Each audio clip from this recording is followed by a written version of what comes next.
Next one topic 2.7 text block. A text block contains text you type, paste or import. Type, paste, already you know that.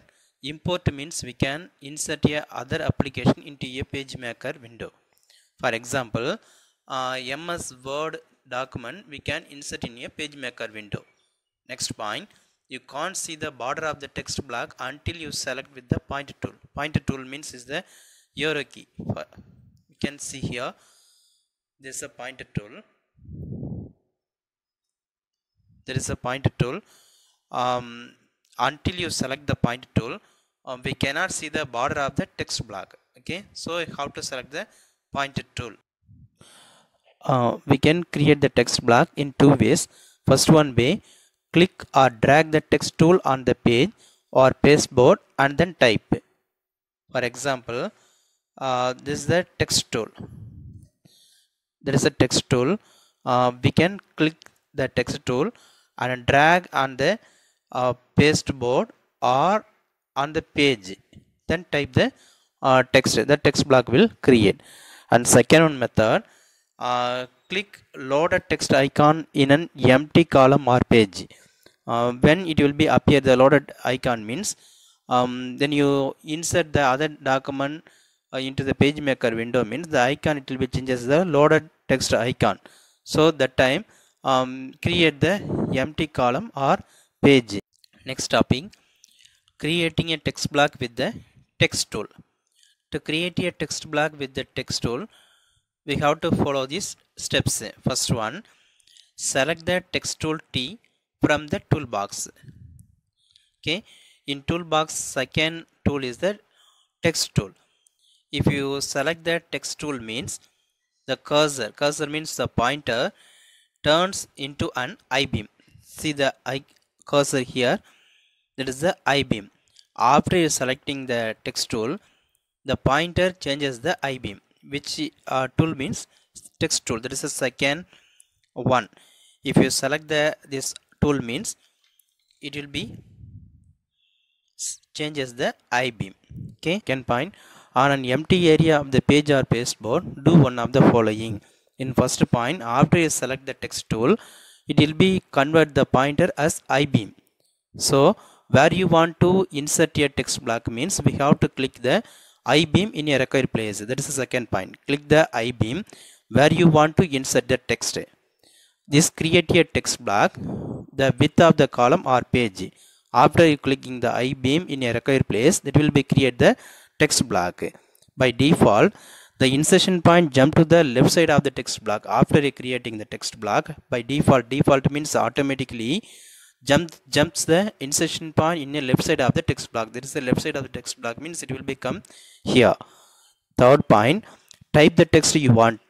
If you want to type the text in a text block means after we create the text block, we have to type the text inside the text block.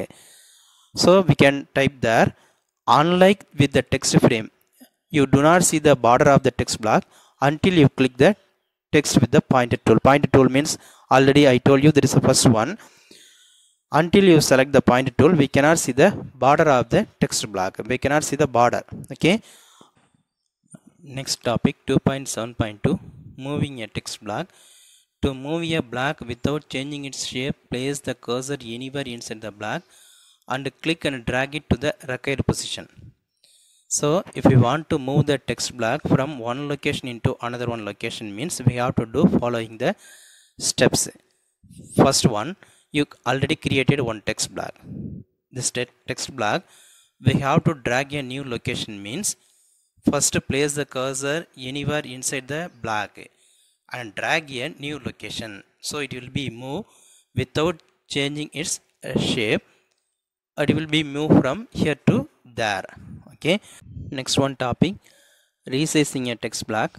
When you select a text block with the pointer tool, the block's boundaries become visible. Already I told you, if not select the pointer tool means we cannot see the border of the text block. There is a one of the text block. Now visible the border boundary, that is means the four side having the edge. Okay. If not select the pointer tool means we cannot see the border of the text block. Okay, These two handles are seen above and below the text block. Two handle means is the upside one handle is there and downside another one handle. These handles are called window shades. So there is a 2 mark question. The upside handle and downside handle is called as the window shades. There is a dark square on both end of the handle.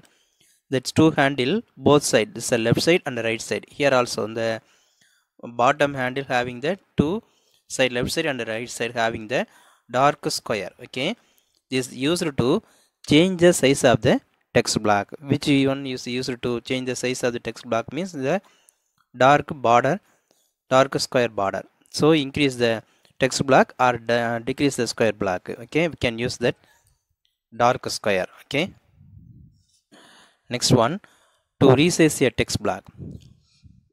First point, click on the pointer tool. Already you know that which one is the pointer tool. First one tool is the pointer tool. We have to click the pointer tool first point. Second one, click either left or right corner handle on the bottom of the text block and drag. In this text block is the top one is the bottom text block. We have to using the either left or right corner handle. This is this one or right side handle corner. We have to drag a new location. Click the mouse pointer in a left side or right side corner of the handle and drag a new location. If you drag the new location means the text block it will be extend. Okay, that is a when you release the mouse button, the text block will reflow to fit the new size of the text block. That means the increase the text block size or decrease the text block size. Okay. Third point, a red triangle in the bottom window shade means there is more text in a text block than visible on the page. Now we can see the one text block. This text block bottom handle visible in a red color. That means the text block contain the more text. If you drag the handle down, that means window shade means we can see the show more text. That means already hidden text we can see here. Okay.